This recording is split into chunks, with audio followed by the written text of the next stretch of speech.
Hello, folks. My name is Vishwa. I work as a privacy architect with Oasis. And what we're going to be chatting about today is the Oasis network, the first privacy-enabled blockchain platform for open finance and a responsible data economy. So here's our path to Mainnet. As you all know, we started a QuestNet competition a while ago, and then we followed that up with an Amber network, which was our release candidate for Mainnet. The Genesis file at this point is done. We started a Mainnet dry run on the 22nd of September, and today we have our Mainnet beta. So soon enough, we will have the Mainnet. So that's the reason for this presentation, because we have a big moment for the company today with the Mainnet beta launch. And so let's dive in. So the Oasis network is the world's first scalable privacy-enabled blockchain. So it enables a large number of use cases, starting with scalable private DeFi or open finance, where privacy-first design expands DeFi beyond traders and early adopters. Cutting-edge scalability features bring fast speeds, high throughputs for our DeFi transactions. The Oasis network also is the first to enable data tokenization and a responsible data economy. So what this does is it unlocks game-changing new use cases for blockchain, where users or data owners can tokenize their data, treat it as a non-fungible asset that can then participate in a data market. This powers the next generation of privacy-first applications. And finally, we have a rapidly growing community with a top-tier team comprised of close to 1,000 node operators, developers, enterprise partners, ambassadors, and more, and nearly 10,000 community members engaged in global social channels. So on this slide, we compare the Oasis network with several others. This is to show the fact that the Oasis network is the first of its kind for both scalability, privacy, as well as for versatility. So if you look at on the left-hand side, you'll see that there are a number of axes along which we compare ourselves to the others. For instance, at the consensus layer, as you can see, we have the average block times of 1.5 to 6 seconds. There is instant finality, which is a virtue of proof-of-stake networks. The place where we really distinguish ourselves is in confidentiality. So from the very outset, Oasis has been built as a privacy-first blockchain platform, so which means confidentiality has been built into the network so that you can have end-to-end confidentiality for transactions. And finally, when it comes to versatility, we permit both permissioned as well as permissionless runtimes or execution layers to interact with our consensus layer, which is something that distinguishes what we offer from many of the others. So Oasis enables scalable and private DeFi, so let's get into that a little more. We believe that the platform unlocks the full value of DeFi because of the fact that we provide not just privacy, but also scalability. So if you look at those two axes, on scalability, the fact that we have up to 1,000 TPS is something that helps us when compared to other networks such as Ethereum, also compounded by low transaction fees and a parallel execution environment, which enables the execution of both simple and complex transactions without each of those interfering with the other. And when you look at the privacy axis, what this enables us in DeFi is to have far richer data sets participating in a reputation or credit-based under-collateralized lending as an example. And protection, of course, of sensitive information is a given since the platform provides confidentiality and privacy from the ground up. So Oasis enables private DeFi in multiple sectors, be it lending, be it AMM DEX, stablecoins, oracles, payments, dark pools. In each one of these sectors, the protection that we provide is something that we can see in this particular slide. For instance, just looking at private lending, the balances being confidential, what is actually being borrowed, the money that is being loaned, the money that's being borrowed being confidential, and also the direction of the transaction itself being maintained confidentially are all properties that we bring to the table. And this applies to every other sector that you see in this slide. So we can take an example, which is private lending. If you think about the traditional way in which this happens today, you have lending agencies that would collect a lot of information. They would use Experian services to be able to compute like a credit score. And that score is then going to be used in whatever risk modeling that they have before they can actually give you a loan. But what we see is today, because of the fact that we don't have this privacy preserving capabilities in the evaluation of these risk scores and reputation scores over large amounts of user data, we unfortunately have under-collateralized lending as the mainstay. We believe that with the Oasis platform, its unique capabilities of providing confidentiality, it gives symmetrical guarantees to both users as well as lending services. Now, users can bring a lot more of their data to the table, be it from Plaid or be it from Experian, their identity, their salary information, their payment histories. And lending services can then run various sophisticated risk models, and also reputation scores can be computed using the data that the users submit. And using that, they can take better decisions when it comes to lending. And all of these come with symmetrical guarantees in the sense that the lending services know that the program that was used to evaluate the risks or compute reputations are exactly the ones that they expected. And users also get the symmetrical guarantee that their data was never used outside of the secure enclaves, which means only that program saw their data, and that data was always maintained confidentially anywhere outside of the enclave. Pardon me. So we believe that this can really open up the lending space to get to a market which is at least 1,000x the size of the current market. We are looking at $6 trillion of unlocked potential with something like this. So we have various partners that are enabling DeFi on the Oasis platform today, be this in banking, authentication, oracles, liquidity, payments, wallet support, to name a few.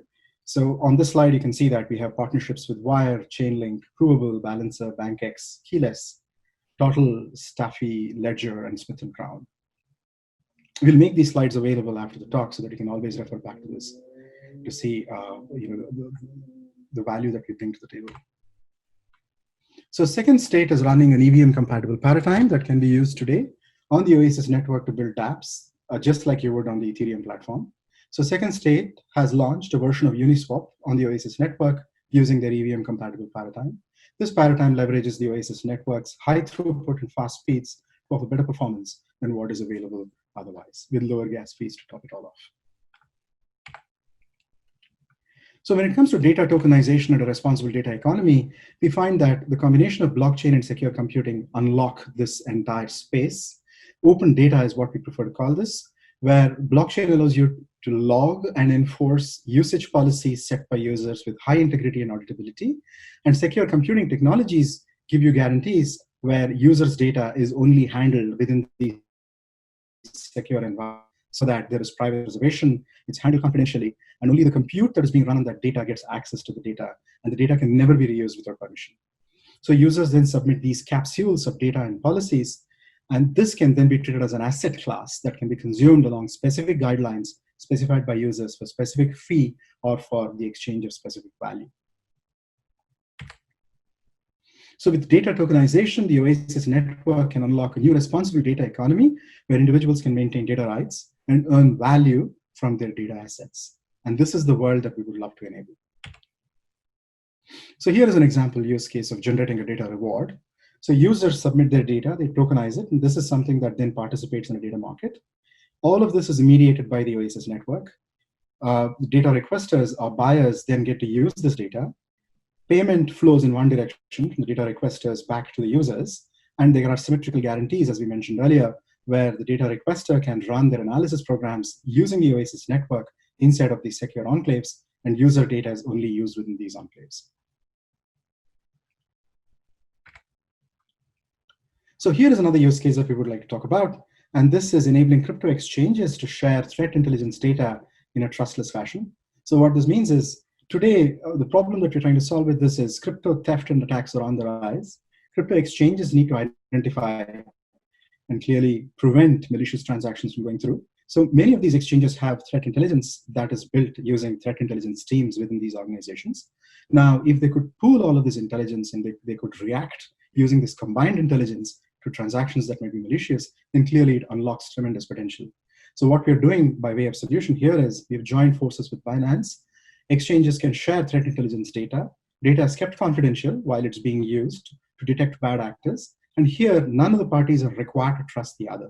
They're not required to trust Oasis either. Okay, because a lot of business-sensitive information can participate in this threat intelligence and the queries that are being run by these exchanges. So by providing this trustless platform, we ensure that we can build an exchange that is robust, where data can be shared without the risk of it getting stolen or it getting misappropriated, while gaining all of the value that a pooled threat intelligence can provide for this particular use case. So the problem that we have here is that genomic data is incredibly valuable and personal. And more often than not, it can be sold or misused without the users really being aware of the ways by which their genomic data is being used. So Nebula Genomics is a company that we're working with, and they needed a solution that allows their customers to regain full control of their genome. So here, customers own their genome. They give their genome to Nebula Genomics. Nebula Genomics computes these polygenic scores on variants of their genome and then gives interpretations to the users. So to do this, they use Parcel, which is a product from Oasis Labs, and the Oasis network to control how their genome is used and to ensure it remains private. Data is kept private through TE technology, and a record of all actions is maintained by the Oasis network for transparency and auditability. So here are some of the projects building a responsible data economy in Oasis. So we have a few unannounced enterprise partnerships on the left-hand side. So we're working with a Fortune 500 healthcare company to provide transparency in data sharing, where they share sensitive information with the CDC, for instance, or with other research institutions. And we're working with a social media company, which is a Fortune 500 social media company, for privacy technologies that can be used to query databases in a privacy-preserving way. And finally, we're working with a leading auto manufacturer to provide them similar capability around differential privacy. And we have a bunch of announced projects and partners: Aletheia, Castells, Cara, Looter, Stanford Medicine, the Music Fund are a few examples. Binance, of course, is something that we spoke about earlier. We have a strong pipeline of partners from key verticals: 75 plus healthcare, 35 plus in fintech, and 15 plus in insurance. So now let's dive into the Oasis network technology. So the Oasis network has a very unique architecture. So we split consensus from execution. That is the way in which we solve the scalability challenge. So what we have are two essential components. We have the consensus layer, and then we have these parallel runtimes, which we also refer to as paratimes. So the paradigm layer hosts parallel runtimes, each representing a replicated compute environment with shared state. The consensus layer is a scalable, high throughput, secure proof of stake consensus run by a decentralized set of validator nodes. And so this clean separation of concerns between consensus and paradigm is the way in which we can tackle the problem of scalability and also the versatility that we spoke about earlier. So here are some of the advantages of paratimes. Firstly, it's decentralized. Any developer can register a paradigm to the consensus layer. And the versatility comes from the fact that these paratimes can be purpose-built. You can have, for instance, an Ethereum-compatible paradigm, like what Second State is running for us. Or you can have a confidential paradigm, which uses TE technologies. You can also use other secure computing technologies, such as fully homomorphic encryption, and so on. You can have a rich set of languages that we can also support as part of these execution environments. You can have Rust-based smart contract language support. You can also have data tokenization engines, to name a few.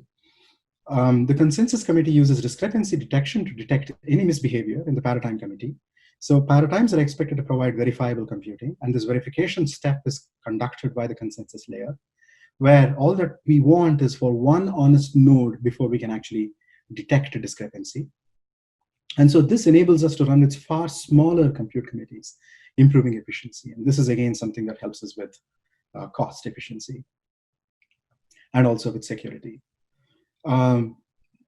Finally, we would say that the fact that the network can enable you to run both permissioned as well as permissionless paratimes is one of our strengths, because this enables us to unlock enterprise use cases, because more often than not, you might require a permissioned network or a permissioned runtime for an enterprise use case. And given the fact that we have this paradigm infrastructure, the paradigm architecture, the flexibility that it affords us is to be able to tackle both of these use cases. So when it comes to confidentiality in the paratimes, it can be provided, as we said earlier, using multiple technologies. Secure computing is the larger umbrella under which many of these fall. What we provide is trusted execution environments backed confidentiality for our paratimes. The TEs act as a black box for computation. So what I want is that the program is encrypted, the data is encrypted, and then being used inside of these enclaves. And the results are being computed and encrypted within the enclave before they leave the secure environment. So, and as a consequence, everything is confidential. You can think of this as a black box where all of the inputs go in encrypted, and what comes out is already encrypted. And it's meant for the identities that should get access to it. So which means that there is a strong guarantee that the results of the computation can only be seen by authorized personnel. And also the personnel that can submit these transactions are also the ones that we expect. Other secure computing technologies such as ZKP, MPC, FHE, or other TEs can also be brought to the table via different paradigms. And that is one of the strengths that we bring to the platform. So the Oasis platform's unique advantages can be classified along these three axes: scalability, privacy, and versatility. Along scalability, parallel execution allows for fast transaction speeds and high throughput. Discrepancy detection, as we mentioned earlier, enables real-world scalability that's more efficient in sharding. Large workloads execute in parallel and don't slow down other transactions. So which means that for those transactions that require more compute, we are not going to be stymieing the ones that don't. Right? And when you look at the privacy axis, what you see is we can enable private scalable DeFi, tokenized data, and a responsible data economy. And we have a bunch of built-in features which are privacy focused, making it easier for people to run confidential paradigms. And also the tooling that makes it easy to develop confidential applications, privacy preserving applications to run on the platform. And when it comes to versatility, we covered some of these things earlier. We have a lot of flexibility. We are not at all prescriptive in terms of what these paradigm capabilities are. Paradigms can be highly versatile. They can be large or they can be small. They can be either open or they can be closed. They can be permission to permissionless. And also they can provide any set of developer tools that makes it easy for them to attract developers to their particular execution environment. So a network does not happen without a powerful community. And so we are blessed with a very powerful community that helps us in our endeavor. We have over 500 node operators participating in the network. Applications built by Fortune 500s to startups, all realizing the vision of the responsible data economy. We have one of the largest university programs of any layer one that is out there. And tooling, DeFi partnerships, and more are there to ensure liquidity and ease of use. So we have been getting a lot of press coverage, as you can see in the slide. We have over 250 articles that have been published so far that feature some aspect of what we've been doing so far. Finally, the first privacy-enabled blockchain platform for open finance and a responsible data economy is exactly what the Oasis platform enables. Thank you very much.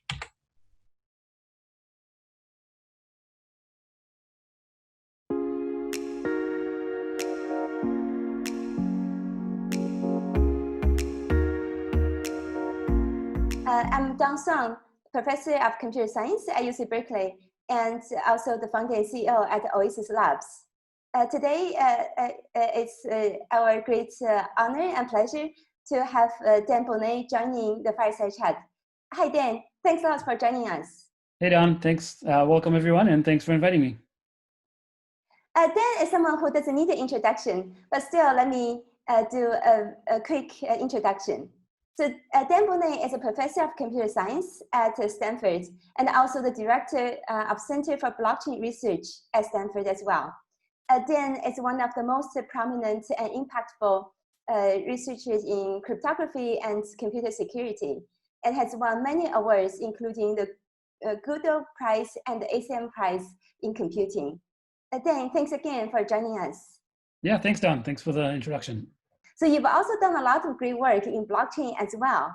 So could you tell us a little bit about why you choose to work in blockchain and what motivates you to work in blockchain? So as a cryptographer, I love blockchains because it's an area where we can experiment and deploy new cryptographic technologies, right? This is like such a wonderful opportunity for us that it's super, super exciting and it's a lot of fun.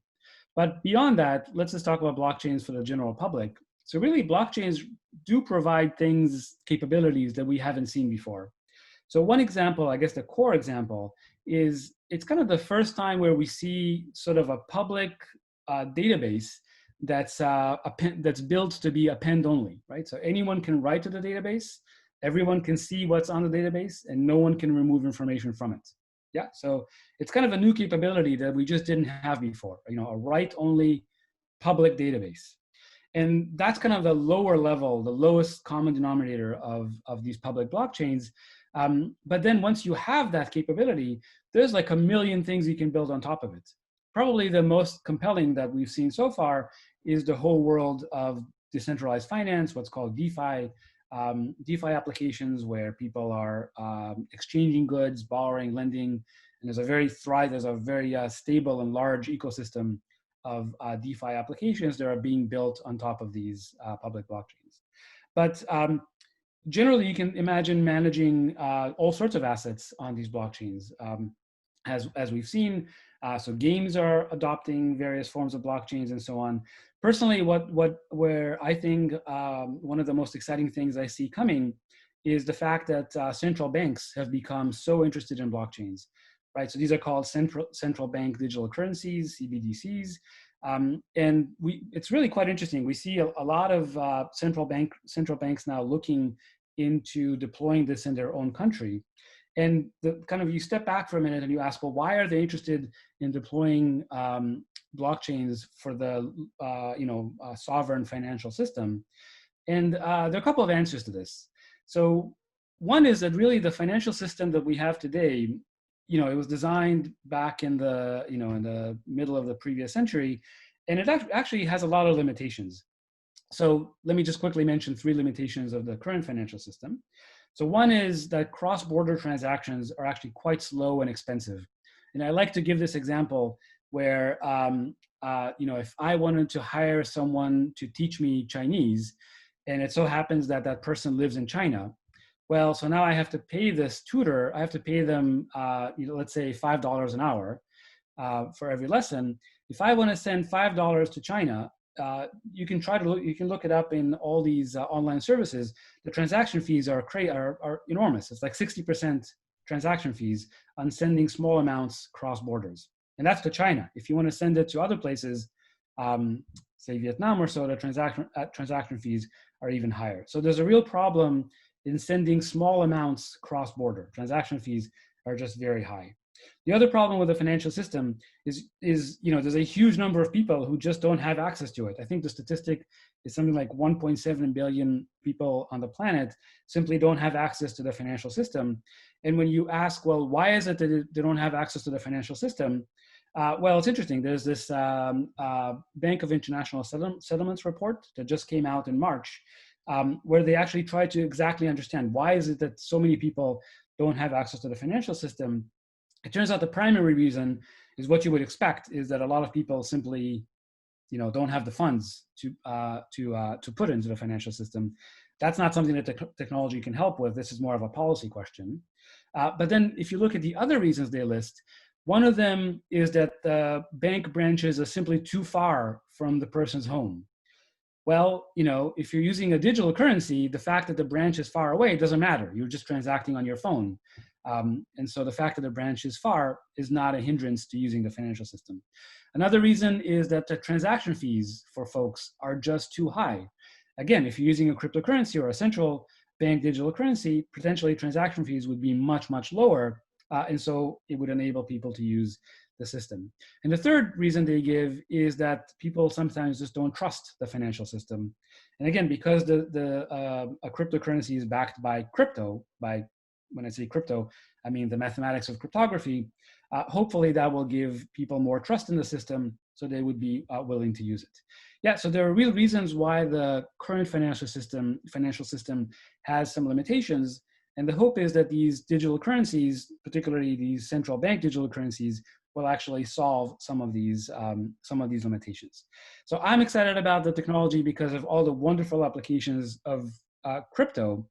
But this technology really has the potential to sort of bring the financial system into the 21st century, into the age of the internet, and solve a lot of limitations that are keeping a lot of people from using the current financial system. So maybe I can just kind of give one example, like why it's so exciting to a cryptographer to be working in the space. And one of the issues with all these digital currencies, the question always comes around to privacy, right? So if everybody can look at on the blockchain and see all my transactions, that's a problem, right? If, let's say, Stanford paid my salary in a digital currency and people could look on a blockchain and see exactly what my salary is, that's a problem. Well, this is exactly where the crypto comes in, where using clever use of cryptography, and in particular, using incredibly beautiful use of zero knowledge, we can actually, and these are systems like Zcash and others, we can actually make it so that the data that lives on a public blockchain remains private. And even so, everyone can still look at the blockchain and verify that all the transactions are following the rules of the blockchain. And we're going to see much, much, much more of that coming in the future. It's not just going to be about payments, which is what Zcash focuses on, you can see whole very complicated smart contracts running in encrypted form, unencrypted data, where every smart contract transactions has a zero knowledge proof associated with it to prove that the smart contract was properly executed.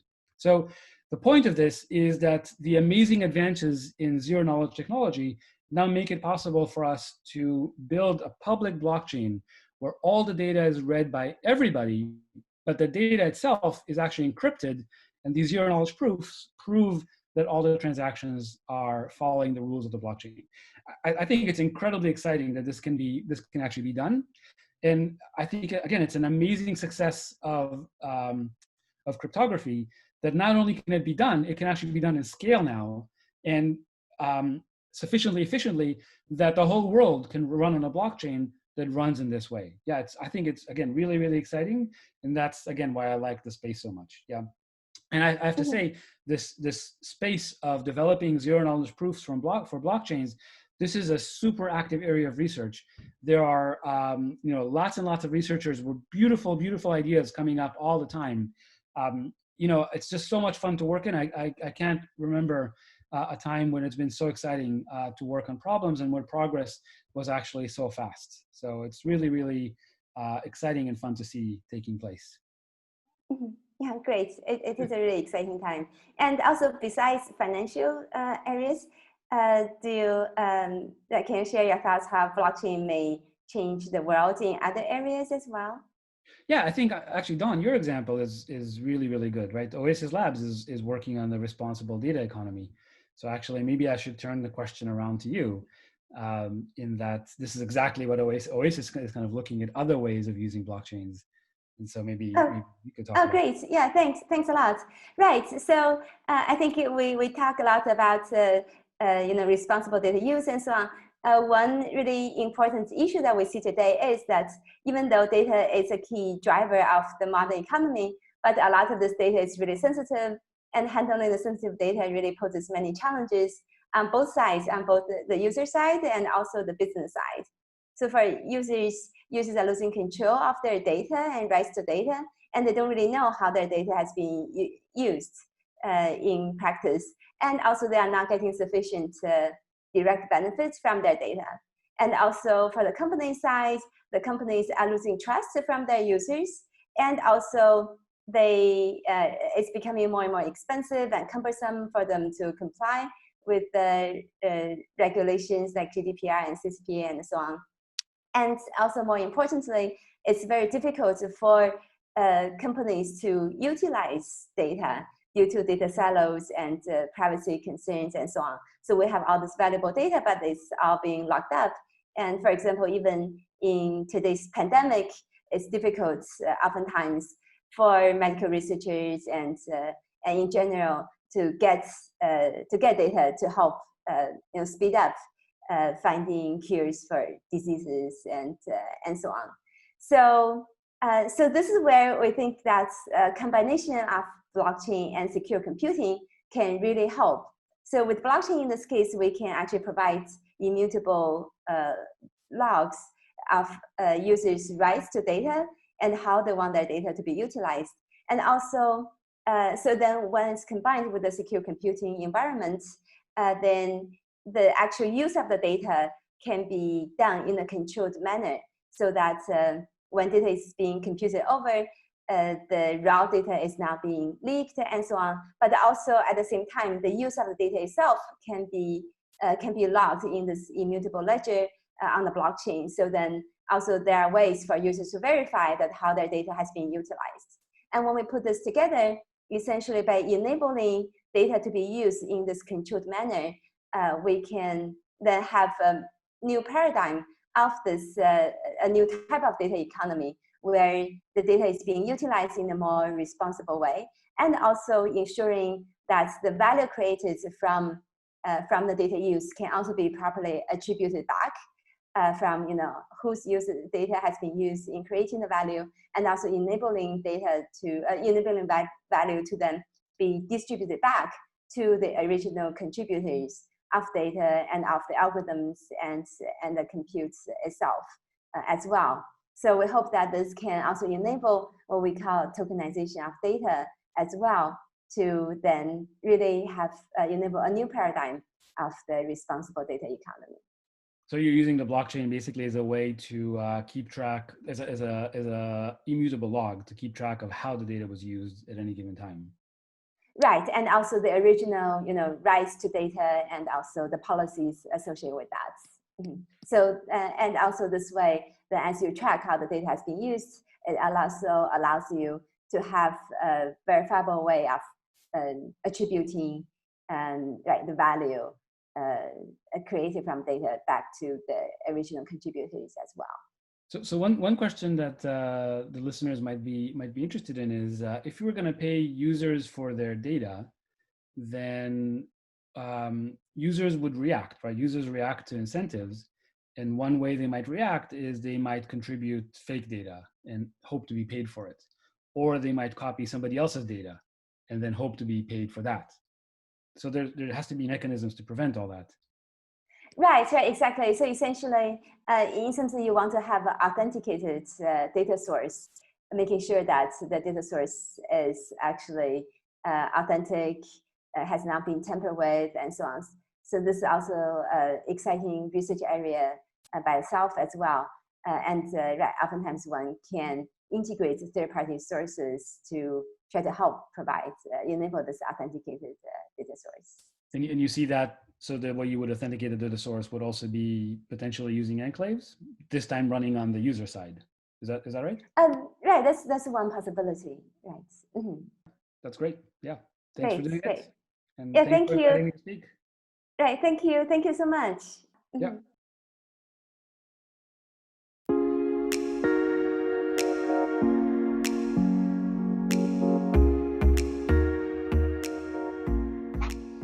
All right. Hi, everyone. My name's Andrew. I'm from the Oasis team, and welcome to a video about paratimes. So as you guys know, the Oasis network has this unique architecture where we separate consensus from compute. We call this the paratime architecture. And that compute layer is made up of separate paratimes or parallel runtimes. These are essentially unique compute environments with a set of nodes that can be designed and tailored for a broad set of use cases. Today, we're joined by Second State. They're a partner of Oasis, a close friend of ours, and they're building a really exciting paratime on the Oasis network. So I'm joined by Michael. So Michael, maybe you can tell us a little bit about Second State. What is it? What do you guys do beyond just Oasis? And then dive into this unique paratime that you're building for the Oasis network. All right. Thank you, Andrew. Hi, everybody. This is Michael Yuan. So as you can see, this is my home office in Austin, Texas. That's where we are located. The life of COVID, So we got to see everybody's office. You can see my telescope there, right?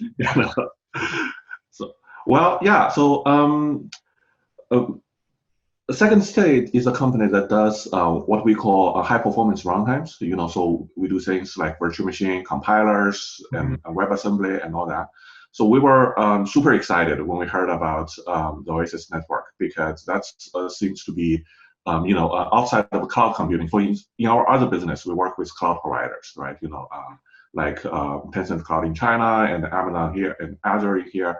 In the US. But Oasis seems to provide a brand new type of runtime architecture that allows us to integrate our virtual machine and into a blockchain setting.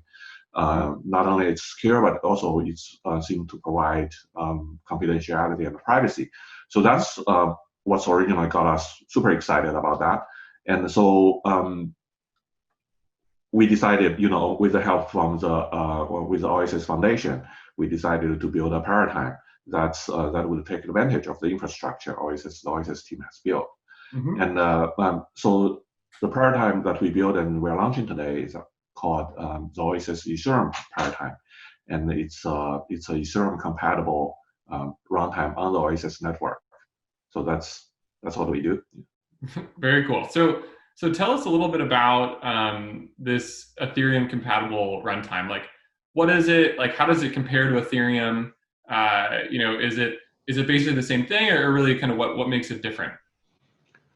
That's a great question. Thank you, Andrew. So, well, so one of the things that we realized early on is that Oasis has some really unique features, like it has a new consensus mechanism, it's privacy first, and all that. However, if we look at the blockchain application and the blockchain developers where they are, it's I think it's safe to say that the vast majority of them are using the Ethereum protocol. They use developer tools that community has developed, and they're using programming languages and has a lot of software that's already in existence that in the Ethereum ecosystem. So we thought it's probably a good idea to meet those developers out there instead of to say we come up with everything our own, and you have to learn that's the new stuff that comes to us. Yeah, it almost never works that way, right? So it's the same idea that Amazon Web Services adopted Node.js and the Java. They didn't invent their own language. So that's the idea that we want to do is to allow it's easy for Ethereum developers to move their code and also to move their asset to the new blockchain, and then and the new blockchain would also be able to interoperate with the existing Ethereum blockchain and even Ethereum 2.0. So that's we think that's built a bigger ecosystem and allows different type of applications to live on different ecosystems. So maybe I can share my screen to show you a little bit more of what Oasis Ethereum paradigm does. Yeah, that sounds great. Yeah, that's interesting. So essentially, your thinking is why reinvent the wheel? Folks are already using all these great tools on the Ethereum side of things. We can essentially replicate that environment using this unique paradigm architecture on the Oasis network. Yes, it's the idea really is to bring the advantage of Oasis to Ethereum, right? Is that so that people can one of the things that we did is that we ported some of DeFi applications to Oasis through the paradigm, right? If you have heard, there's people have compared, this DeFi landscape with dark forest, right? Is that the dark forest is a sci-fi term in terms, that's try to explain why extraterrestrial life. We have never find extraterrestrial lives. It's because whenever people find us, they're gonna kill us first because they're gonna eliminate all the civilization in the world. It's the same thing on blockchain DeFi ecosystem, right?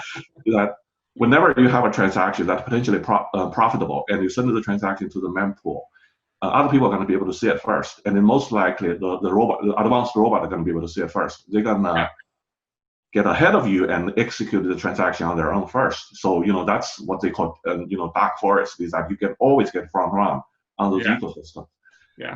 Front running in financial systems is illegal in the traditional. It has been illegal for like 100 years for good reason, precisely because of that. But on the blockchain ecosystem, it's rampant, right? That's one of the things that's privacy really matters in this ecosystem, is that I need a way to protect my transaction until after it's being executed, right? So, and while still make sure that it's trustworthy, its validity. It's that everyone would be able to attest that this is a legal transaction, and they just don't know what's inside it, right? So that's one of the huge reasons that we saw. That's the Ethereum application developers would need that. They would need say, of course, they can use Uniswap, and on Ethereum it's provide a lot of liquidity, but for truly confidential transactions, they should come to I think perhaps another blockchain that can interoperate with Ethereum, so that both code and asset can move freely in both ways. So that's yeah, that makes sense. So why don't you share your screen, and then we can dive into confidential smart contracts a little bit more and talk about those. All right then. Okay. So here's the website that we built for this particular runtime. So you can. The domain is easy to remember. It's called oasiseast.org, right? oasiseast.org, right? And so you can see see the icon is also, it's basically a Ethereum icon, but with a fingerprint, so it's confidential smart contract, right? It's taking advantage of Oasis confidentiality and privacy computing features and apply it to Ethereum. Yeah, I like that. That's nice. Yeah. So I want to play you the video. If you want to see the video, you can watch it. It's just a demonstration of how Uniswap works on our our runtime. It's one of the most complex Ethereum applications. So you can see how it works. And there's features of it. If we go through the website, there's several key features. First, like we said, it's compatible with Ethereum. It's a super important thing. Is to create a bridge for the both ecosystems, and it supports confidential smart contracts. That's something we also discussed a little. And then, because of the unique consensus mechanism of Oasis, it's also provide high performance. Meaning, one of the things about Ethereum POW, the current Ethereum chain, is that it takes a lot of energy. It's somewhat inefficient, and also as a node operator, you need to synchronize from Genesis. So it's a very long process to create a full Ethereum node. I've done multiple times. It takes about a week, just to sync it up, right? Yeah. But with the Oasis mechanism, that you can have checkpoints, you can have a lot of those nice new blockchain features that will allow you to set up very quickly and consume considerably less computational resources. And as a result, it's much faster for developers, and the gas fee is a lot slower.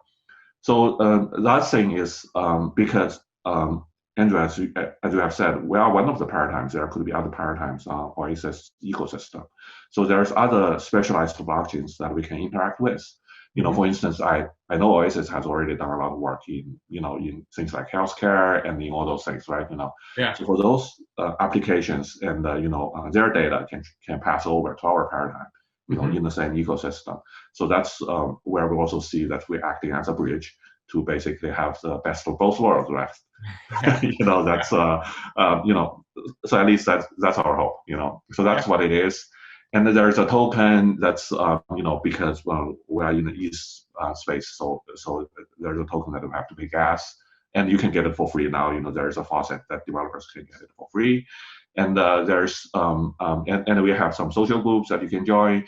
And one of the things that we have done is to have a full port of Uniswap on the Oasis ETH, just to demonstrate to us and also to the community it works. Yeah. So cool. There's I believe the team from our team will give you a demonstration of how Uniswap works, our platform, and how can trade stuff. So that's so we wouldn't get into this part now, and we would get this part perhaps later in this in this conversation, is how developers can start to interact with the paradigm. Of course, all the Ethereum tools still works. All the wallets, MetaMask and Remix, and the Brave browser, all those Ethereum tools work. And but we also have our own tools that would make it a little bit easier for developers to do smart contract and dApps. So that's what it is. So we have done a lot of work, both in the runtime and in the tools. So, I hope people will enjoy it and be able to use it. Yeah.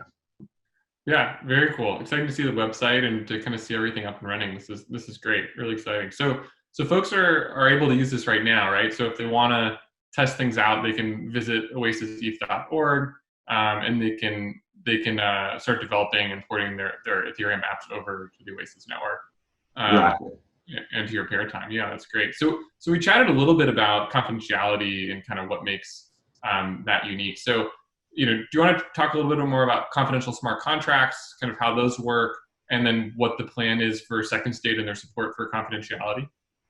Yeah. So for that, I would point you to one of the paper on our website. It's up in it's front and center. So it's called Confidential Ethereum Smart Contracts. And if you have time, you can read it. But but one of the core ideas is, we protect smart contracts using Oasis infrastructure. We protect smart contracts in two ways. One is when it's broadcast, so it does not broadcast the transactions in the open. It's also because all the node runs inside trusted execution environments, which is a hardware feature that a lot of CPUs provide, right? So all the broadcast is actually encrypted for those particular nodes. So even the node operators themselves cannot see it, because it's encoded in the hardware. It's like your fingerprint in the iPhone, right? It's in a security enclave. Yeah. So even if someone has physical possession of your iPhone and we to unlock it, it still wouldn't be able to see your fingerprint. It's however, they can use your fingerprint to sign transactions and do things like that.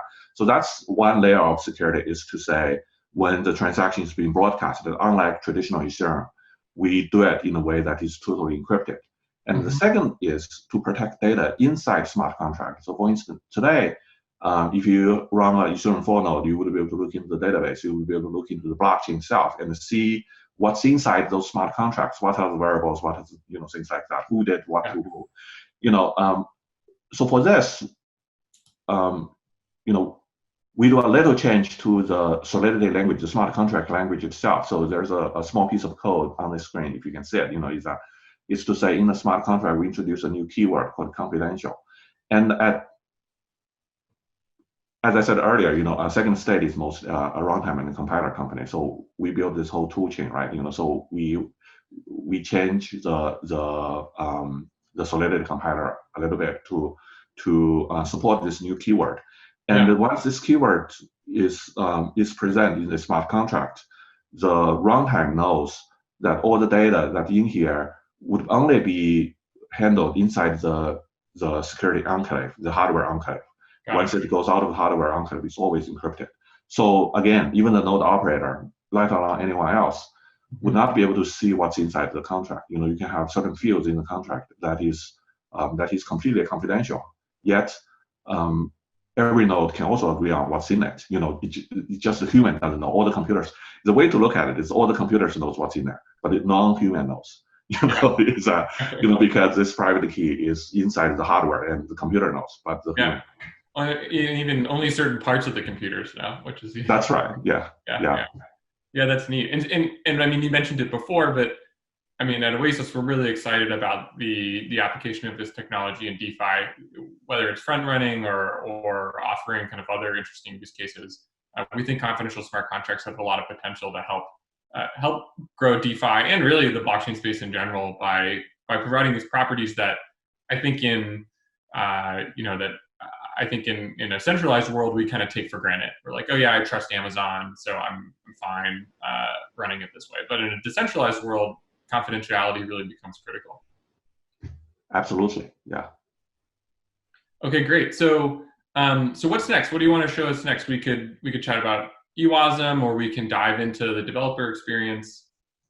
Oh yeah. So perhaps a word or two on EWASM. So one of the interesting things that Second State does is we not only support the current generation of EVM, but we also support the next generation of EVM. As we know, Ethereum 2.0 is coming along. It's currently going through the consensus work, right?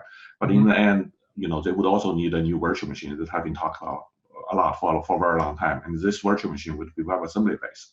And why would the WebAssembly based? It's precisely what you see on this screen, right? Is that what if someone wants to change something in the current EVM architecture? Everything is tightly coupled. That's a programming term, right? So it's difficult to change. But with WebAssembly as open standard, we would be able to change that. We would be able to have plugins and things like that. So it's the EWASM virtual machine that allows us to do that. And EWASM is aiming to be backward compatible with the EVM at the source code level. So if you write contract in Solidity, you will be able to compile it to today's EVM and tomorrow and EWASM. So EWASM is one of the I wouldn't say unique feature because the standard is defined by the Ethereum Foundation. But Second State is one of the only companies that has a working EWASM implementation, and we also have the EWASM compiler. So those are the things that's we do, and through the Oasis collaboration, we would also like to bring this type of innovation to the Ethereum developer community, so that today's Ethereum developers would be able to do, experience tomorrow today, right? And that's and they deploy the application on the Oasis blockchain as well. So that's so that's another feature that we want. So perhaps we could move on to show a demonstration to show how easy it is, to have a to develop and deploy application on the Oasis Ethereum runtime. Is that okay? Yeah, let's do it. That sounds great. Okay, all right then. Yeah, I mean, we're at Oasis, we're big fans of WASM, so we're excited to see this coming to Ethereum, and excited to see Second State, looking to support it. So that's exciting news. Yeah, that's WASM is so hot, right? That's that's. Yeah, it's a great community as well. We've hosted some WASM meetups as well, and Oasis Labs has done quite a bit of work on looking into WASM and WASI and how it applies to blockchain. So it's an exciting space. Yeah. Definitely. Yeah, it is. I mean, it's also an excellent community to be in, because I think all the next generation blockchains are based on WASM these days, right? Mm-hmm. EOS, Polkadot, Oasis, those, and Ethereum stuff. So yeah, it's a good space. It's a good skill to learn. I mean, if you're a developer watching this, I would say, that's, it's like Java in 1998. That's, learn it. That's, so let's look at what the developer experience look like. So go to that website, oasiseast.org, and then, go to the developer tab. It shows you the 3 steps to write, deploy, publish your own what we call decentralized application, which consists of a smart contract on the back end and your HTML, JavaScript on the front end. And all this takes less than 5 minutes. I will show you. And so first is to open our web IDE. This is the IDE that we created, but you don't have to use it. You can use Ethereum tools like Remix, or I think there's a Ethereum Solidity Studio on Ethereum Foundation website as well. So you can use all of them. And just to point the RPC node, its RPC settings to the Oasis Ethereum RPC node, which we described in on this web page. But to use our web IDE is probably the easiest way to get started, because that's have everything set up already. So you open this, and you should see this contract, and it has the RPC node set up already and all that. So that's all good. And if you look at this Solidity contract, it's very easy. It's a smart contract that only has a set and get. You set a number and you get a number, and the number is stored on the blockchain, right? That's to do that. So you say compile.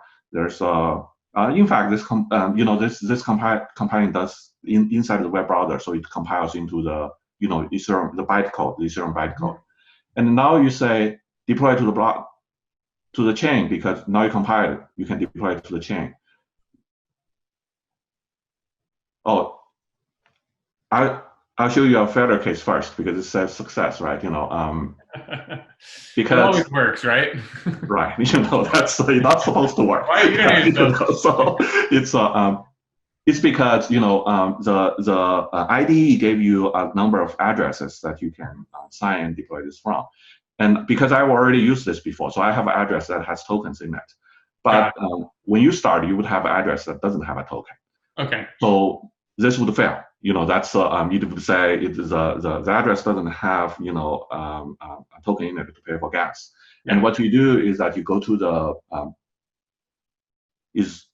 web page again, and then you go to the faucet for gas faucet for dev, and it would give you a page like this. Mm-hmm. Hold on, a page like this. So you would put your address here, and it takes a block. It takes about 6 to 10 seconds, mm-hmm. and it will give you some gas. This is 1 OES, because ETH is like 1 followed by 18 zeros. So that's it sounds like a lot, but it's not a lot. So it gives you 1 ETH. That's that would show up here on your account. So you take one of the account address and to give it 1 ETH. But since I've already done this, so it shows up as success. And then now the smart contract is already successful. It's successfully deployed, and you can actually see it here. You can click open, and you can actually interact with it. You can say, I want to get the number is 0 because I haven't said anything. I can say, I want to change the number to 42, transact. And it would say success again. And if I do get, it now says 42. You guys see that, right? Mm-hmm. Okay. So here's 42. So now you can interact with the smart contract, but the other people can't interact with, your users can't interact with, they have to do the Ethereum transaction and all that. It's better to have a user interface on top of it. So you switch to the dApp tab, the decentralized application tab. So it has 3 things: HTML, CSS, and JavaScript. Yeah. The important thing is really JavaScript. JavaScript use Web3 to call the smart contract. Mm-hmm. It has everything pre-populated for you. The data you have just compiled is pre-populated for you. So we don't make any changes here. We just say we want to run it. It runs here. It says set data and get data. If you say get data, it shows 42, right? It actually goes to the blockchain and look into the smart contract and get you the number. And you can also set the data. You can set the data to say 314, okay? And it shows up, it's emit a JavaScript event which you can capture in your UI, but it says success, and you go to get data again. Mm-hmm. It says 314. So that's it. That's. Yeah, Michael, just to say, I think your get data and set data maybe are popping up in a window that's not in the presentation. So it's fine. Yeah, I think we get the gist of it though. Okay, cool. Yeah. But that's very cool. Yeah, it's amazing that you can just do all the dApp development, in this nice via this nice interface. Yeah, that's we want to make it as easy as possible. So we will probably have a hackathon at some point. That's to let people write something. It's, if you look at this, it's no different than cloud computing, right? It's I have a backend. The backend is called smart contract. That's your function as a service, or your, whatever. That's and you have a front end, which is JavaScript, right? And with Oasis, you can have confidentiality in the backend. If you have a function as a service deployed on a cloud provider, the cloud provider can always see it. But here, that's you would have it fully decentralized, trustworthy, and people wouldn't be able to see it, to see what's inside it, right? So that's so that's an advantage of I think the Oasis network that brings to developers. So I thought that's very cool. Yeah. Yeah, and we're really excited about this. I think it's going to be really the first opportunity for folks to get their hands on the Oasis network, to play around, to write dApps, and to deploy some interesting dApps via your Paratime. So really excited. Thanks for showing us, Michael. As you kind of alluded to, in the coming weeks, we're going to announce a little bit of a joint kind of hackathon project where folks can earn some rewards for completing tasks on the second state Paratime development environment. We're also going to give rewards for things like the most exciting dApp, most interesting dApp that's deployed, that kind of stuff. So stay tuned for that. Follow us on Twitter, follow Oasis Protocol on Twitter, or follow our Telegram, and we'll be announcing some more information in those channels. But in the meantime, thanks, Michael. Appreciate you coming on and chatting with me. This was it was really cool to see the whole experience. Thank you. Yeah, thank you, Andrew. Great. All right. Bye, everyone.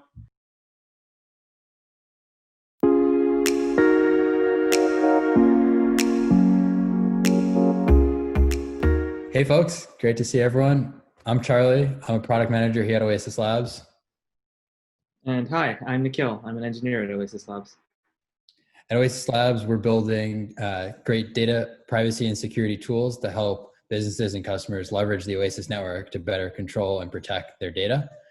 So we're excited to have you tune in for this session. Today, in this video, we're going to be talking through one of the main tools that we're building at Oasis Labs called Parcel.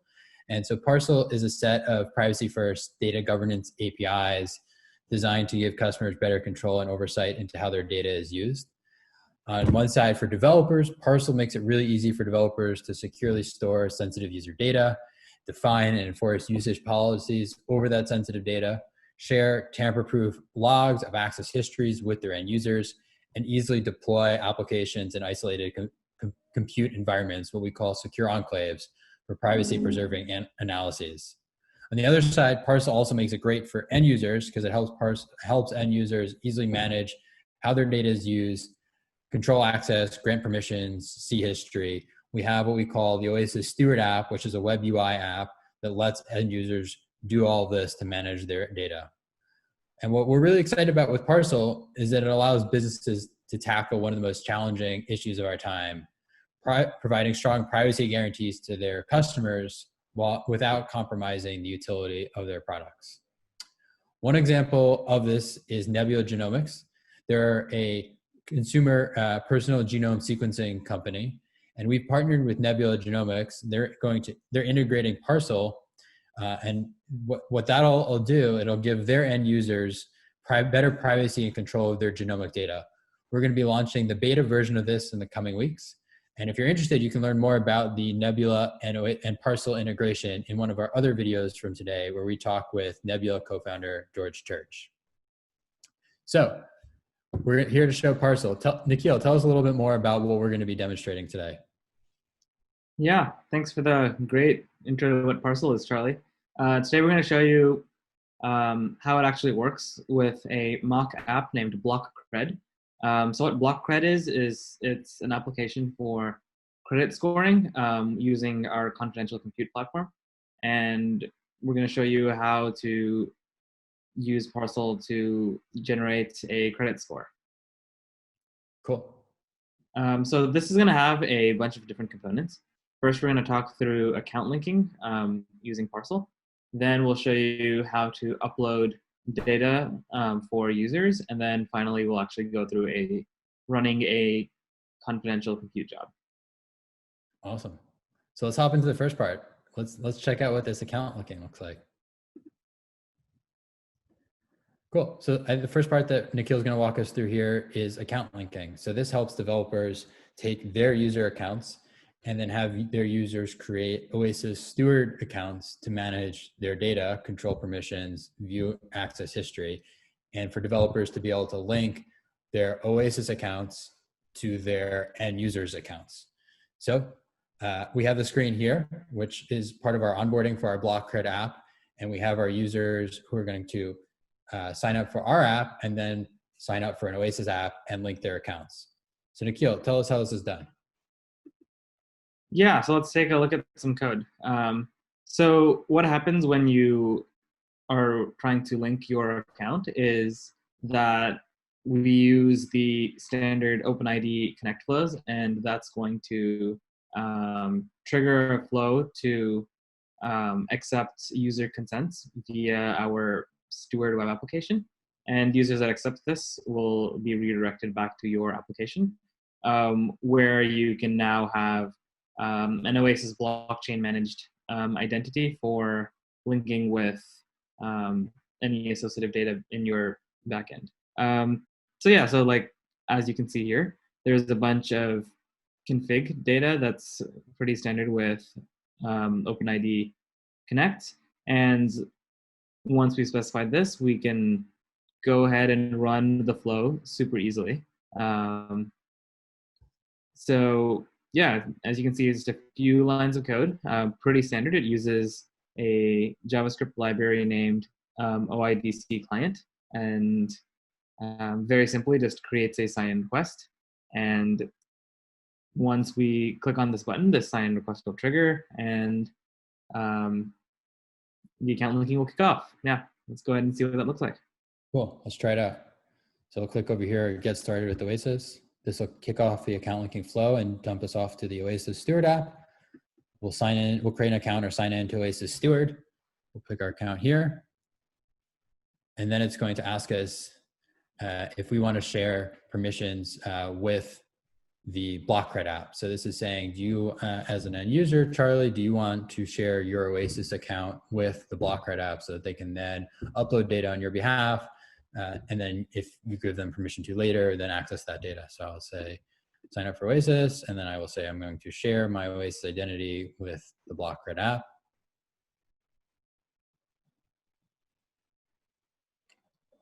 And this will dump us back to our app, BlockCred, and then we'll kick off the second part of the flow here where we ask users in more detail for exact permissions to use their different pieces of data for what our app is trying to do. So specifically for this example, we're going to ask users for access to some of their financial data so that we can calculate their credit score. And so this screen is where developers can be a little bit more granular and really transparent with their users about what data they're going to collect and how they're planning to use that data, so users can make a good informed decision as to whether or not they grant permission. So this sounds interesting, this sounds valuable to me as an end user, so I'm going to say yes. I'm going to grant permissions. This is going to store a record of this relationship now between this app and this end user on the chain. And so there'll be an immutable log history of the permission that I've granted. And I can always come back later as an end user and change my mind and revoke their permission. So it's saved off to the chain all officially, and I can complete my onboarding. This sends me now back to the BlockCred app, back to the third-party app, the developer's app, and we can see here the user ID that the BlockCred app got back from me now that I've completed the account linking flow. So Nikhil, how did this work behind the scenes? Yeah, so behind the scenes, after all of the consents and everything, we returned to the app via this callback that is part of the OpenID Connect flow. And that retrieved a JSON web token, which is your ID token. And in that ID token, once you decode it, the subject, this dot sub field, is going to actually be your on-chain Oasis identity address. And that's what's shown to you. And that's what we store locally here in the browser's local storage, but very easily as an application developer, you could also store it in your backend and use it to tie with any of your users' accounts. Cool. So now we've got our user IDs and we can start building out our app, right? And doing things with user data and running compute. So let's hop over, I think, to the second part of our demo here, where we actually start generating some of these financial data and uploading it for end users. So Nikhil, tell us a little bit more about how we upload data for end users. Yeah, let's do it. So as we touched on already during the account linking, there is several on-chain blockchain managed constructs that Parcel helps you manage. And the first of those is identities. So in the first couple of lines of that upload bank data function, you'll see that we connect to the developer identity address. So that's the address of you as like an application developer and who is going to be uploading data on behalf of your users. And then we also pass in a user identity address, which is going to be the address for the user for your application, in this case, Charlie. And that brings us to the second blockchain managed entity that we're going to be talking about, and that's data sets. So you'll see that in the first few lines there, we can specify dataset metadata, including title and a metadata URL. And you can include any other fields there as well. And then we can use Parcel to upload a dataset. So when you upload a dataset, it's going to take in the file that you upload, and it's going to store it encrypted in Oasis managed storage. And the keys are going to be stored inside of a data set that's actually on chain. And the only ones that can access those decryption keys are the ones who have been granted access explicitly by the dataset owner. So yeah, let's take a look at what we're going to be uploading and then go ahead and upload it. Cool. So we're going to be uploading this file called records.txt. So let's take a peek here and see what it is.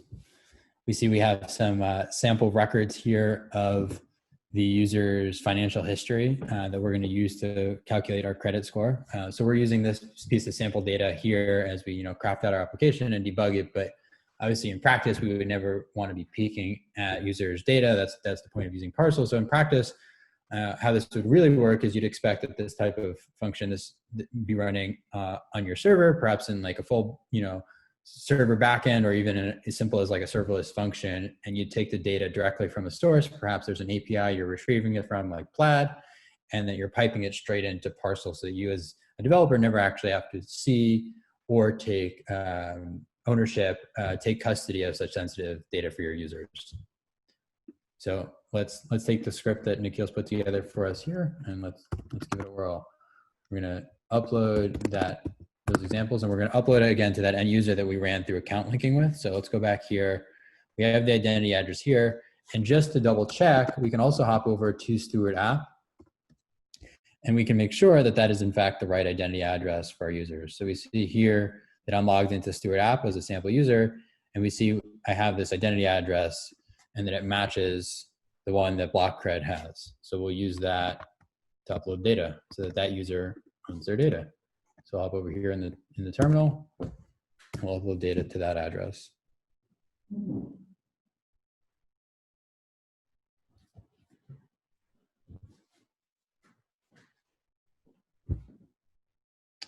Great. So it succeeded. That's awesome. Now we have an address back for that data set. Nikhil, tell us a little bit more about what this address represents. Yeah, so that's going to be the address of a service on chain that corresponds with your data set.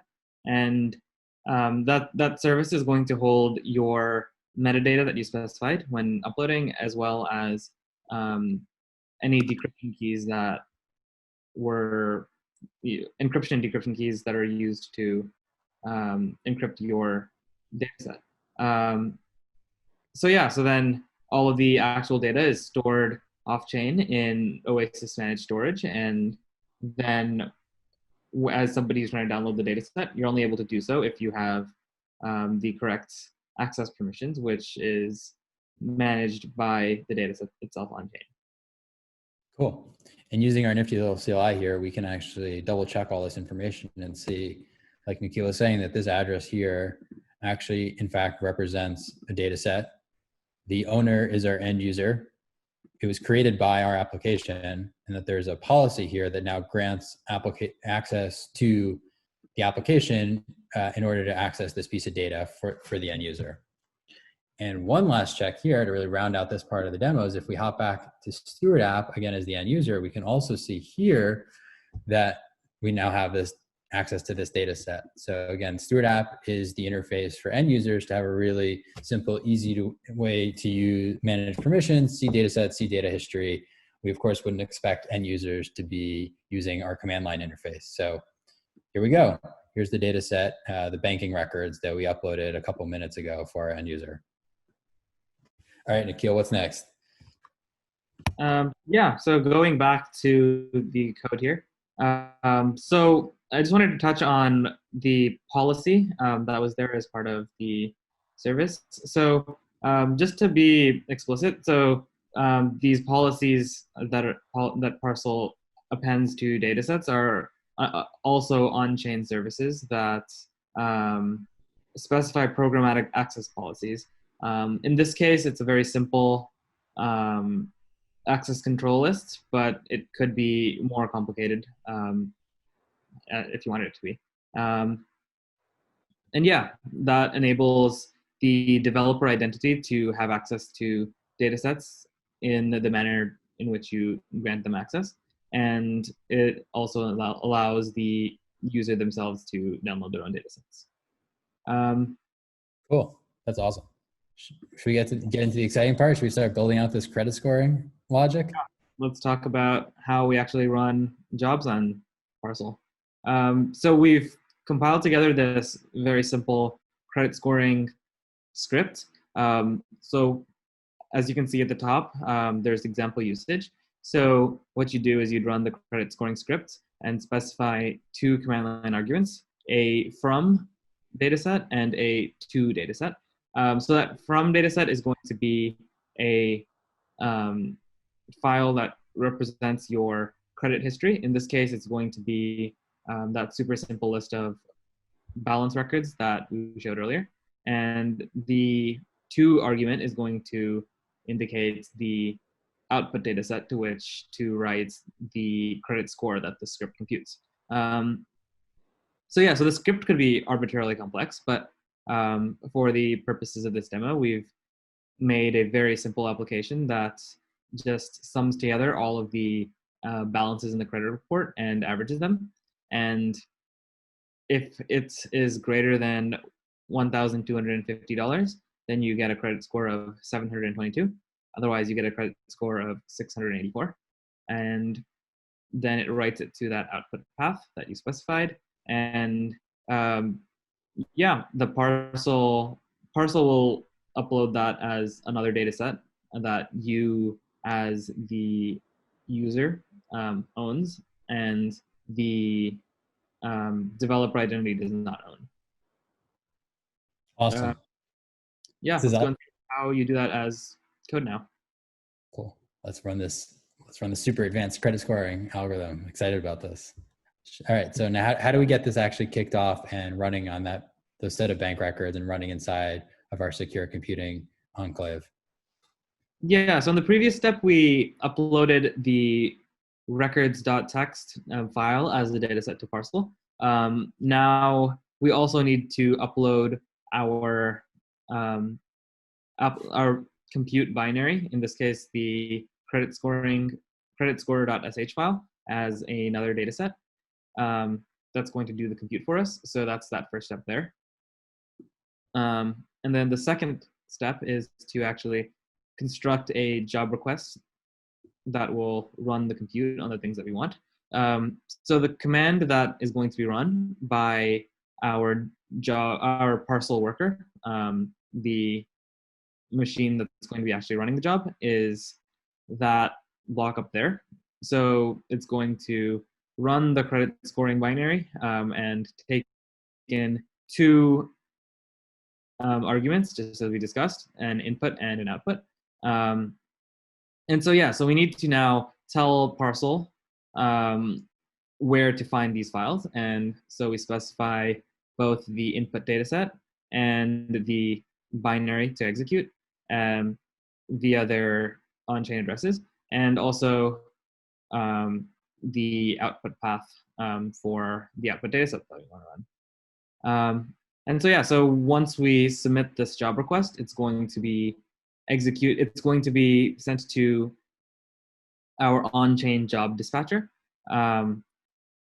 which is going to then schedule the job to be run by one of our Parcel workers. And so these Parcel workers are going to use their secure enclaves and execute the compute within them and send out an output data set that, again, will exist on chain. Once that happens, then we can actually download the output data set and check out our credit score. Nice. Let's do it. So again, I'm going to invoke this script from the command line, but you could also imagine that this runs in your backend and it's perhaps triggered by a user clicking a button or someone hitting one of your API endpoints in your application. And so we're going to pass into the script the identity address of our end user, as well as the address of that data set that we uploaded. And then it's going to use those as inputs to build out this new credit score.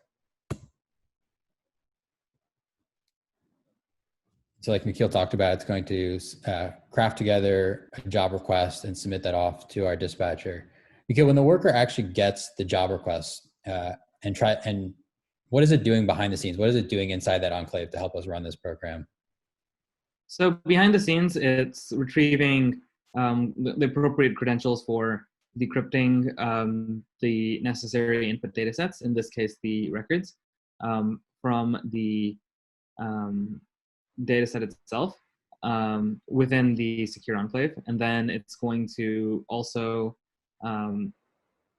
once it finishes the compute and uploads the output data set as a on-chain data set, it's going to set the owner of that data set as the user identity that we want it to be. Nice. That's really cool. So we have the job running now. We have our job ID back for it. And hopefully within a few seconds, we're going to get back a result. And like Nikhil said, if the job succeeds, we'll get a success, and we'll also get a list of new addresses, new data sets that have been created by this worker that contain, hopefully, our credit score. So we see here that we got our job completed successfully, and we have one output data set. We've gone ahead in the program and we've pulled in that data set, that new output data set locally. And if we take a peek, it should have our credit score, 722. Nice work. That's a pretty good credit score. Savvy saver over here. All right, and to really round out the demo, we can also hop back over to Steward App. And like we said, Steward App is a great place for users to manage their data and see a history in access to the immutable ledger of all the different actions taken with their data set. So if we hop over to the data history tab here, we should now see access events that represent when the script, the app was going through and using the records to analyze the user's financial history and then create the credit score. And what's super cool is, like Nikhil talked about, is outputs can be configured such that they also then belong to end users. So again, as an application developer, if I'm working with really sensitive data, I never have to take custody of my user's data. So if we hop back over to the data tab and we refresh this, we should now not only see one data set that represents the initial bank records that we worked with, but also the credit score result that we outputted. And so now as an end user, I've got my bank records and I also have my credit score. So that rounds out, that completes our demo of Parcel. We hope you all found that interesting. We're really excited about some of the tools we've built here. We hope it makes it really easy for developers to build great, powerful, privacy-first apps. We are excited for end users to be able to own their data and still take advantage of great applications. If you as a developer are interested in learning more about Parcel, seeing a demo, trying out the package, reading through some of our documentation, visit our Oasis Labs, oasislabs.com, our website. Click on the information about Parcel, and we're really excited to share Parcel with everyone. We hope you all found this interesting. And Nikhil, thanks so much for your help. This was really fun to build. Yeah, I hope everybody has a great time playing with Parcel. Cool. Thanks, everyone. Thank you.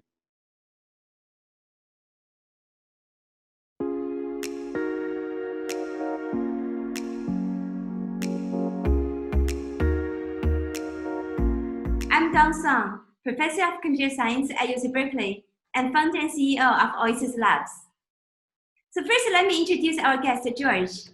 George is also known as the founding father of genomics. George is Professor of Genetics at Harvard Medical School and Professor of Health Sciences and Technology at Harvard and MIT, and Director of the U.S. Department of Energy Technology Center and Director of the National Institute of Health Center of Excellence in Genomic Science. George is well known for having developed the first direct genomic sequencing methods. He has also helped initiate the Human Genome Project in 1984 and the Personal Genome Project in 2005. And George has received numerous awards for his work, including the 2011 Bauer Award and Prize for Achievement in Science from the Franklin Institute, and election to the National Academy of Sciences and Engineering. Hi, George. It's such a great pleasure to have you join us at the Responsible Data Summit. Thank you so much for joining us. Thank you. I'm looking forward to the conversation. Yes. So you've done great, pioneer research, and also you've seen a lot of advancements at the intersection of genetics and technology during your career, and you've started a number of companies. So maybe you can tell us a little bit, how did Nebula come about, and what problems do you think Nebula hopes to solve? Right. So I've helped a series of companies in reading and writing DNA, in particular, trying to read the human genome and interpret it and get that interpretation out to the people, the patients, curious people, doctors, and so on. some of those were just part of the technology cost reduction, but Nebula was specifically to address two, there are very few remaining concerns, but one of them was privacy and one of them was cost. And so Veritas Genetics helped bring the cost down below $1,000 and then down to $600. Nebula, together with another company I've been involved in since 2007 called BGI, BGI, CGI, MGI, kind of a cluster of components, have brought the cost down to $300 now. But it wasn't just cost, it was also privacy. And Nebula had a novel set of ideas for how you could share your data, either with physicians that needed to know, hospitals, and researchers, by using combinations of homomorphic encryption type of queries where you can ask questions without sharing the raw data, and also blockchain, so you can keep track of who's using the data and for what. So that was the main components of the Nebula strategy. Yeah, so talking about privacy, so maybe first you can talk a little bit about why you think privacy is important for genomics, and what are the challenges there? Right. So, so in some countries there are laws that protect genomic privacy. Like in the United States, there's a 2008 law, Genetic Information Non-Discrimination Act. But these laws have the potential of being reversed later, but the laws can be changed. And if your genomic information is public because you felt it was safe, and then it's hard to make it private again. So that's one problem. But then the question is, you can never change your genome, right? Once it's right, public, it's not like your credit card number, which you can get a new one. Right. The question is, so that's worrying about it. But how could it be used against you? And that law and other laws in other countries, you're protecting you about medical insurance or other medical payments that could discriminate against you. Your employer, the way that you get employed, whether it's a government or a private employment, they could select you based on your genetics rather than on your actual performance. In other words, it could be you're doing your job, but they're worried that you'll fall asleep. For example, I have narcolepsy genes that predispose me to falling asleep. So they could look at my genetics and say, we're not going to let him drive a car or a truck or a plane.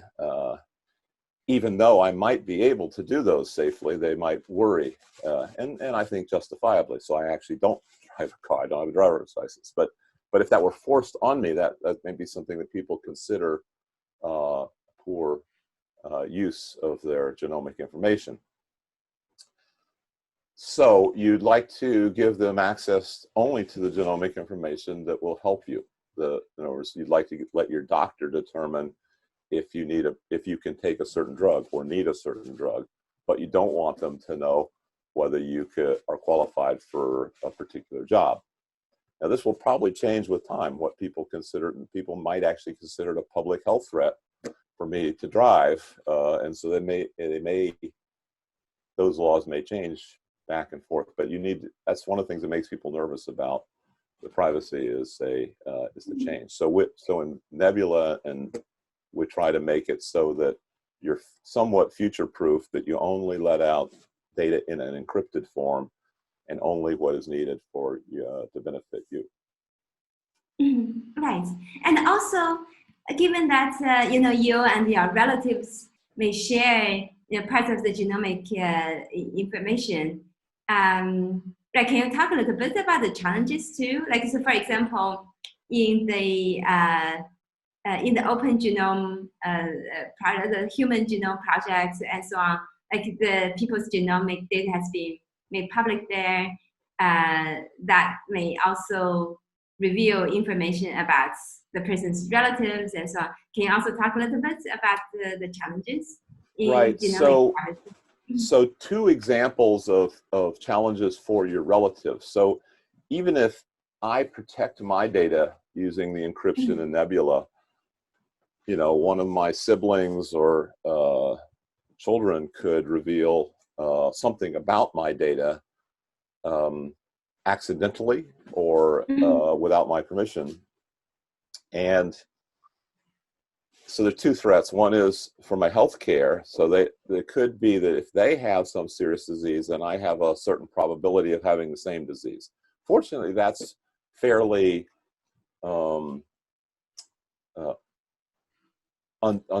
it's uncertain enough that it's really not actionable. In other words, it's unlikely. It's likely that an employer would stop me from driving because of my narcolepsy, but it's unlikely an employer would stop me from driving because my sister has narcolepsy. Okay, so that still is one concern. The second concern is that one of us in my family has committed a crime, and they use DNA data from the others to help find that person.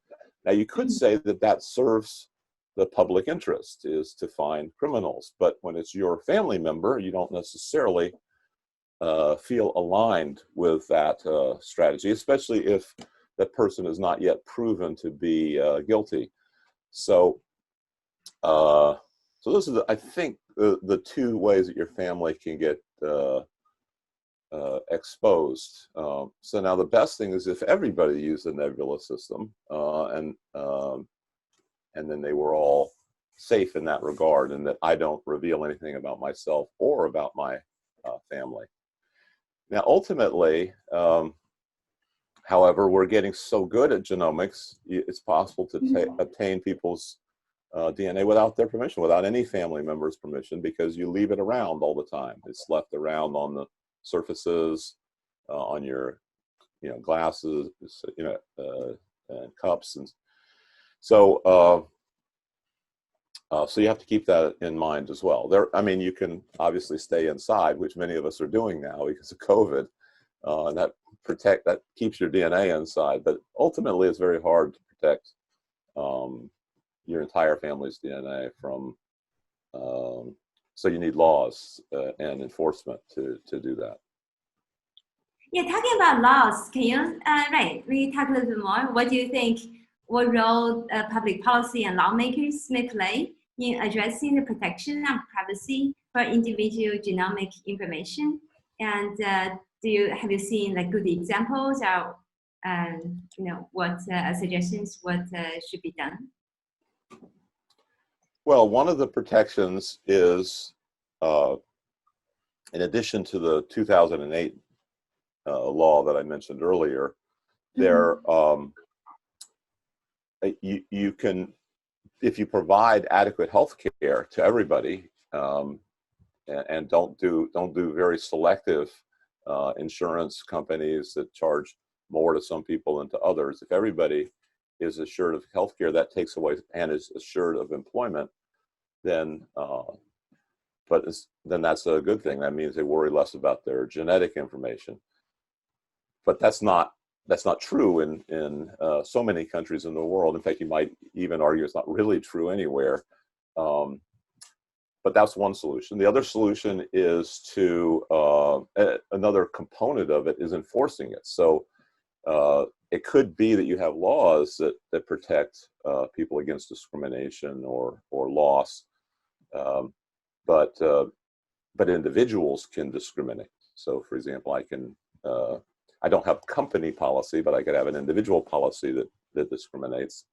And you need to enforce that. You need to find that and enforce it. And that's challenging.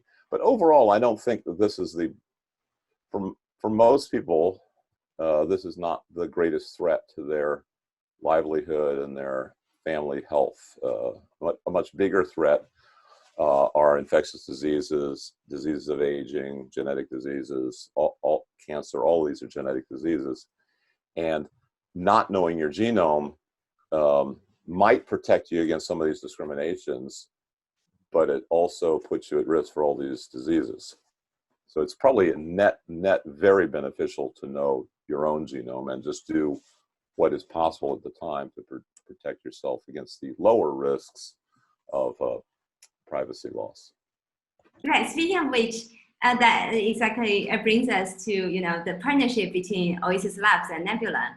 Like you mentioned, privacy is a very important aspiration for how you started Nebula, and right, we're also very excited to partner with Nebula at Oasis Labs to actually try to help bring the secure computing to Nebula and to genomic genomic analysis and so on, so that using Oasis Labs secure computing and blockchain technology to actually help Nebula to fulfill its vision.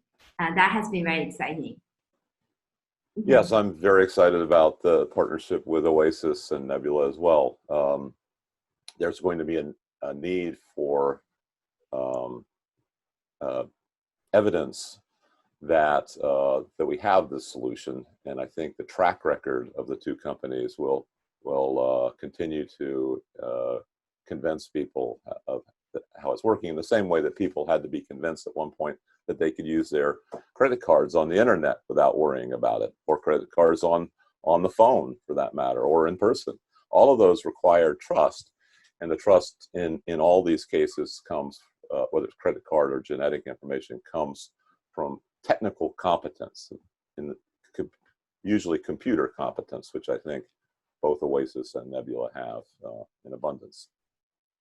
Right. Yeah. Thanks. And also, exactly by using this secure computing and blockchain technology, we can actually help users to, for the first time, to maintain control of their genomic data, and also at the same time to enable the genomic data to be utilized in a privacy-preserving way. For example, in this case, Nebula can do the genomic analysis in the secure computing environment provided by the Oasis platform. And users can benefit from the genomic analysis results. But Nebula actually, in this case, will not be able to, for example, just take the raw genomic data and then try to go around and sell users' genomic data without users' consent and so on. And so, yeah, I'm really excited that this will be the first time where users can really be owners of their genomic data and benefit from the genomic analysis, but still maintain control of their genomic data. Yes. I mean, users have been, those that have paid attention at all, have been used to companies selling their data, whether it's their grocery shopping data or their genomic data. And this is the business model that Nebula and Oasis have is very different from that. They can help you save society money, save yourself, your family money, and Nebula and Oasis make money just by keeping that safe and secure, and taking a small compensation for providing that security, rather than selling your data, which they really don't have. They have a secure form of it. Mm-hmm. Right. So, and also, also people often say that privacy, like people don't understand privacy, or they don't care enough about privacy. And although I have heard from actually a number of my friends that they don't really use like consumer genomic products because they are worried about their genomic data gets into the hands of the company and then they don't know what happened to it. So what's your experience? Like how much demand have you heard about people demanding actually really having such a product and service that provides this type of privacy protection for genomic data? Well, I think it is true that people cannot understand the technology and still worry about it. Okay, in fact, not understanding is one of the reasons that you worry about it. And and there are many examples of really good technology that people don't use. So, for example, vaccines. There are people who don't trust vaccines. There are people who, for a while, did not trust cell phones. They were afraid they were going to melt their brains or something. And so, so it takes trust. It takes time. It takes lots of people having good experiences and few or no people having negative experiences, and eventually the benefits everybody can benefit. So I think that we're well on that way for computer security in general, and computer genomic privacy and security in particular. Yes. Yeah, I look forward to the day when all the genomic analysis actually can happen in this controlled manner, so that users can really maintain control of their genomic data. Yeah. So I think there's both misunderstanding about the privacy and misunderstanding about how valuable it is to you. I mean, people didn't understand how valuable safety in cars, safety in credit cards and phones was. They're just now realizing how valuable precision medicine and personal genomics can be. It can save trillions of dollars per year for society. It can save you personally a lot of hardship, a lot of family anxiety and pain can be saved. So, and right, maybe as a last question, what is the book that you most gifted or recommended to others?